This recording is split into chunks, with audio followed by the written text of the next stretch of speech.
Now, in 1968, Sislin Faye Allen, originally from Jamaica, became Britain's first ever black policewoman. Despite enduring years of racist abuse from inside and outside the force, she paved the way for other black women to join the Met Police. As part of our programmes for Black History Month, Miss Allen has spoken to Sky News about her historical achievement, as well as the race inequalities that still exist in Britain today. Sky's Noel Phillips has this special report. London is the place for me. London, this lovely city. Throughout the 1950s and 60s, Jamaicans were encouraged by the British government to leave their homes and come to the UK. That open invitation led to one woman changing the course of history. This is me at Peel House, Westminster Metropolitan Police Training School at the time. I didn't set out to make history. I just wanted a change of direction. And this was on the 19th of April, 1968. It's a long, long journey, but I'll do it all over again. Completing her training in the Metropolitan Police, Britain's first coloured policewoman, Mrs. Sislin Faye Allen from Jamaica. The journey began 52 years ago. This was Sislin Faye Allen, aged 29. As a new recruit, she's taking part in a mock exercise at the Metropolitan Police Training School in London. At the time, she became the first black policewoman in Britain. And it was whilst working as a nurse in South London when she decided to join the force. I was on my lunch break, and going through the papers, I saw this advertising they were recruiting police officers. Yeah? So I looked at it and I thought, why not? After I finished work and I went home, you know, that's what I did. I filled this thing out, then I posted it off and thought nothing of it. So within a fortnight, I got a reply from the Metropolitan Police, and they posted some forms for me to fill out and return. So I did this, and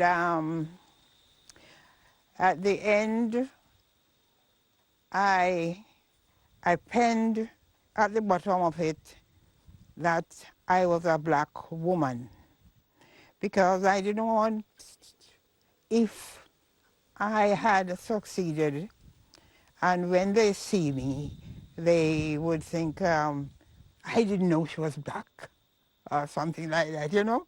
So I specifically wrote there that I was black. But there were friends who were telling you that they wouldn't accept a black woman in the police. When I went back to work, and my friend, I was saying to her, you know, I think I am going to join the police force. And she said, don't be so silly, they're not accepting black people. And then I said, well, I've got news for you, I've been accepted. And she couldn't believe it. Sislin managed to defy the odds to pursue her dream. But it is worth remembering what Britain looked like at the time. In the same year she made history, Conservative MP Enoch Powell delivered his controversial Rivers of Blood speech. In this country, in 15 or 20 years' time, the black man will have the whip hand over the white man. Well, I can already hear the chorus of execration. He was strongly critical of Commonwealth immigrants in the UK. You were facing a lot of prejudice and discrimination from outside the force, but also inside you encountered a few problems. I mean, they didn't want a black police officer there or whatever, you know, and they thought, well, they have to make it known. Some of them were livid. I mean, I got quite a lot of, you know, letters, because it came through Scotland Yard. And there were some very nice letters, but there were some horrible ones, I was told. I've never seen them, because they didn't give them to me. They thought if I saw these letters, you know, I wouldn't go on with the job, not I would leave. As the only woman of colour at the time, it was a lonely experience. Sislin spent 4 years with the Met before leaving in 1972. She returned to Jamaica with her family, where she also became a police officer. I think you still have a long way to go, you know. But at the end of the day, I was glad that I was able to inspire so many people, you know, take up the challenge, you know, and they're all doing a good job. Her rise from Windrush immigrant to Britain's first ever black policewoman is a legacy which stretches far beyond these shores. There isn't a single woman who can't now dream the dream. In Britain, Sislin's contribution still resonates today. I'd like to say a massive thank you to Sislin because she has paved the way. She was the person who came in. She was that black female who came in and clearly made some incredible sacrifices and contributions to policing. And it's part of the reason why I'm here today. Commander Alison Haidari is the highest ranking black woman in the country. She says she's an example that policing is ready for a change. My belief is that we have come an awfully long way.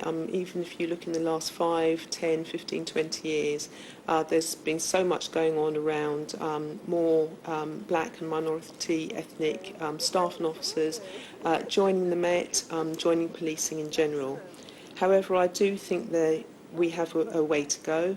Looking back at her life, Sislin tells me she carried a heavy weight of expectations, some of which she was able to fulfill. Her dream was to climb the ranks and become an inspector, but nonetheless, she has no regrets. Would you do it all again? If and when I could do it, I would do it all over again. You know, and I would recommend it any day to anybody. If you can help somebody along the way, that's a lot of satisfaction. This is a woman whose story has until now largely been overlooked in history. Sislin Fay Allen defied the odds to change the face of British policing. Noel Phillips, Sky News in St Anne's, Jamaica. And you can see that special report on Britain's first black policewoman throughout the day here on Sky News. This, the times you can catch it. And you can also keep up to date with all the latest from Black History Month on our Sky News app, or just go to our website, skynews.com/Black History Month. And all month you can catch weekly episodes on Black History as part of our Sky News daily podcasts. That's available on Apple, Spotify and Google Podcasts.